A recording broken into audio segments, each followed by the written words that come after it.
રાજકોટ જિલ્લાના ધોરાજીના જેતપુર રોડ પર ભૂગર્ભ ગટરનું દૂષિત પાણી મુખ્ય માર્ગ પર ફરી વળ્યું।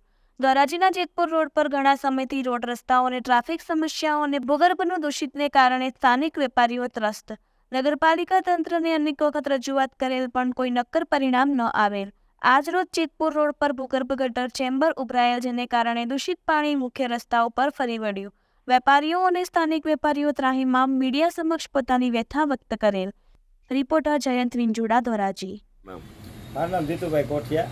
અત્યારે જેતપુર રોડ ઉપર હું ઓટો પાર્ટની દુકાન ધરાવું છું અને આજે જેતપુર રોડ ઉપર આજે સમસ્યા જ છે। જ્યારથી આરસીસી રોડ બન્યો છે ત્યારથી સમસ્યાનો પાર નથી। આ સમસ્યા ફક્ત ભ્રષ્ટાચારને લીધે જ સમસ્યા થાય છે।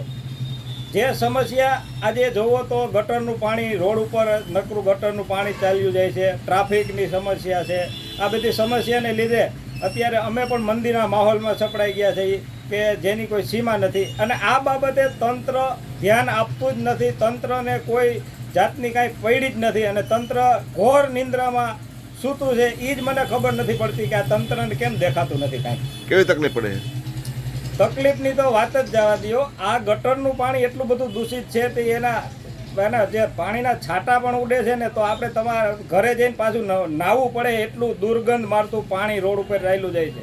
આવી બધી સમસ્યા છે, વિચાર કરો તમે। તંત્ર દ્વારા જાણ કરવામાં આવેલી કે હવે તંત્રને જાણ કરવાની જે તમે વાત કરો છો, તંત્રના અધિકારીઓ આ રોડ ઉપર રોજ નીકળે છે અને આ સમસ્યા બધાને દેખાય છે, તો આમાં રજૂઆત કરવાની ન હોય, એની મેળે એને દેખાવું જોઈએ ને એની મેળે એને સમસ્યા સોલ્વ